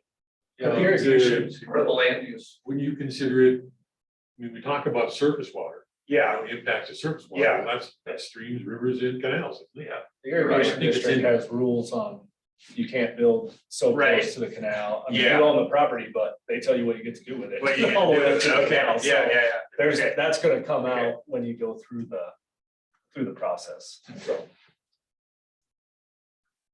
Okay, so you're not gonna attempt to move ditches. But you're saying, Robin, I mean, you can have a 5-acre site that might have a canal going through it or going on the edge of it somewhere that effectively, you know, they have a right of way, but it's owned on both sides by one owner, right? That's kind of what you're doing. Exactly that scenario. Yeah, I mean, it's possible you could negotiate some, but it would be complicated. It would be quite complicated. Or if you're trying to bundle sites. It might just be a question, is there an irrigation canal on this property? Yeah. There's just somehow not Yeah. coming up. It's not showing on a map or something. Yeah, the districts are right now, you know, trying to pipe as much as possible for the water conservation issue. So that, a lot of that will be happening over the next 7-8 years, and that could impact the site if, you know, it's at least like a site that has a lot of canals on it, or any canals. Yeah. I think where we'll probably end up going with that is current land use, somewhere how to work that into kind of the current land use. For those areas. Okay. Anything else on criteria that anybody sees? Okay, so the motion that's on the table Is to accept your list added to that, you know, and kind of reworking the criteria. We're not really changing any criteria as such. It's primarily working on the narrative and working on the scoring and kind of what works into the scoring on those, but no new or taking away any criteria based on that. And then the question, I guess, is we're talking about the criteria. We're going to start with some of these weightings and they'll be further tweaked based on the additions, but we're going to keep working on that part as we move forward. This 1.75 and 3.5% and all that. Yeah, I mean, that's kind of the weighting that's there now. It's just a starting point. Yes, exactly. Yeah. We have a motion. Got a second for this? I'll second. All in favor? Aye. Opposed? Motion's carried. So I Dwight's team will do those tweaks and I'll definitely keep the committee in the loop of when that is in the final version. That'll go before the board and we'll have a probably a work session with the board within the next next few weeks to go over this and get their blessing, and then we can move forward at that point. And will you let us know when that? Oh, yeah, session absolutely, is? yeah, absolutely. And then should we just double check to make sure? That Yeah, Chris, we everybody didn't hear you. online- If you voted, you were on mute. I voted in favor. Do we have other committee members that are online that we did not hear from? This analysis is very difficult. Can we identify by name who made the motion and who seconded? Yeah, Erwin made the initial motion and Keith Caceres. Actually, motion. Oh, I'm sorry. Yeah. Yes. Yeah, sorry. My bad. For some stuff we don't want. Don't give Erwin too much credit here. Looked at the motion and Keith seconded. And that sounds like it was unanimous. Yes, yeah. So back to the public participation, when you, after meeting with the commissioners and get a blessing, will there be some kind of step of initially involving the public? You know, we haven't talked about when that would come in. We'll talk about that a little bit more. I mean, we're putting news release, you know, all the website stuff and the general stuff, we're getting that ready to go pretty soon. But again, we're still at that where we've got over 100 sites. So not sure we want to get them involved right away before they parametrics start screening a little bit. Yeah. As to whether there should be an announcement, maybe to say that this is happening. We'll do it. Yeah. We do a press release and things like that. Yeah. Sue, correct me if I'm wrong, there is a access to the website where the public can submit comments or questions at this point, but we've had no response on that. Is that correct? Yes, there's a manage the future DeschutesCounty.gov email that's been set up, and it's specifically available on our Managing the Future page. So any comments that get submitted that way, we also, if that email does not get used, we also have our generic solid waste at Deschutes.org, but Manage the Future at DeschutesCounty.gov is the primary email.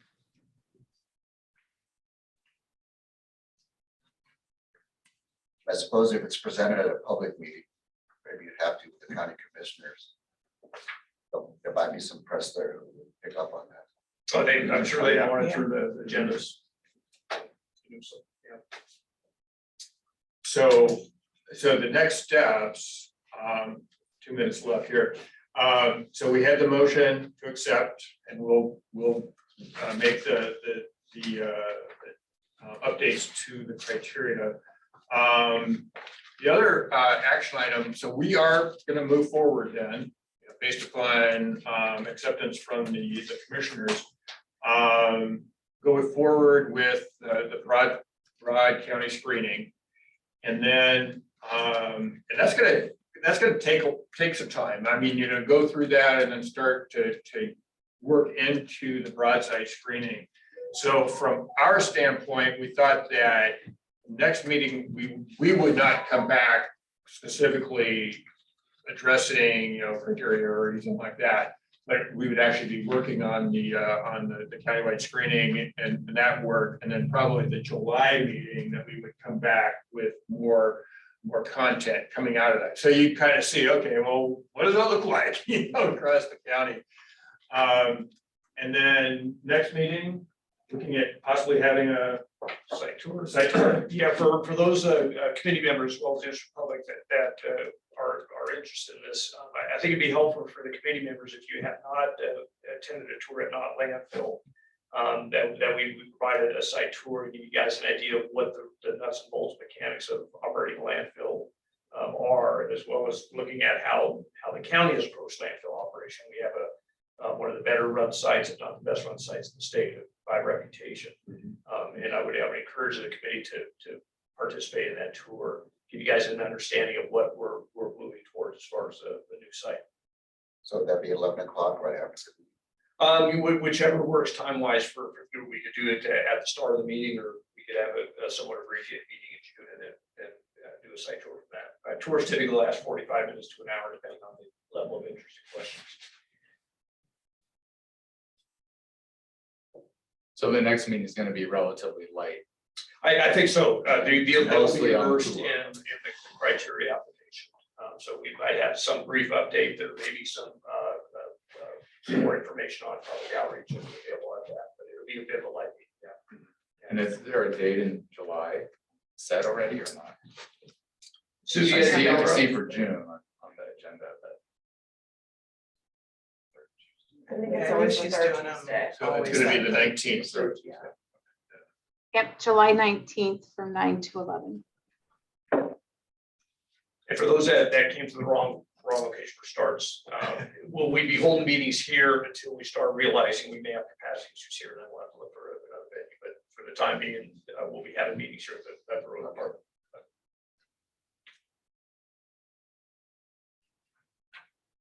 One quick question, I want to make sure, in reference to getting from 100 potential sites down to 10 to 15, and eventually down to 3 to 5. What's kind of the process that we as a committee will be involved in that 100 down to 15? When will that come into play? When we'll start talking about that? So what we come back with likely at the July meeting will be the countywide kind of screening and showing where sites could be. Okay, so that's part of the. And then maybe at least a first run through of sites that meet the kind of the size criteria based upon that.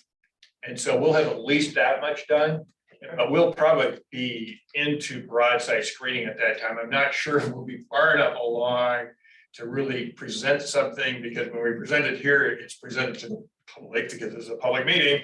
And so we may want, because if it's still kind of in progress, we may not want to have it out quite yet. And that's not to hold things back. It's mainly just to make sure that we've got everything considered, at that point.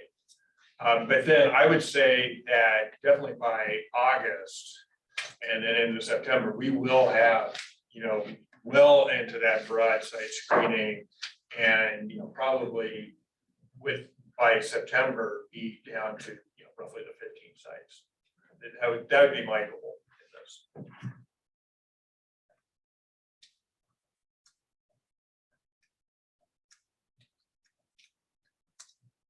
Any other questions, comments before we wrap up? Thanks all for attending and participating, those online as well as live here, and meeting is adjourned. Thank you. Thank you.